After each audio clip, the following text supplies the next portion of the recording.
I was really impressed with the torque of the fuel ratchets. It powered rusted nuts and bolts off first shot.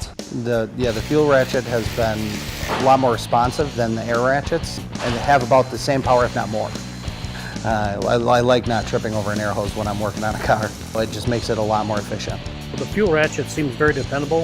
It has the power and the torque when I need it. Grab the battery out of the charger, plug it in, and start going to work. Using the fuel ratchets, they're not as bulky as some of the air tools out there, and they feel a little more balanced. You can get into tighter areas versus the air ratchet. Compact design, the head is small, fitted in tight spots. The compact size of it allows me to get into tighter spaces that I normally wouldn't get into, especially not having a hose attached to the end. I find it to be a lot more maneuverable. It's more portable, it's more versatile because I don't have to drag an air hose with me. You can just take the fuel ratchets and go.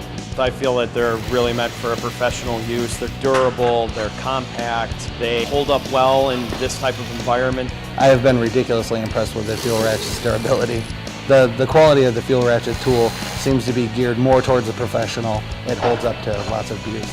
I will be replacing my 1/4-inch drive with a Milwaukee fuel ratchet. I'd use it. I've been turning a wrench for many, many years, and I haven't found anything better out there that will do what it needs to do.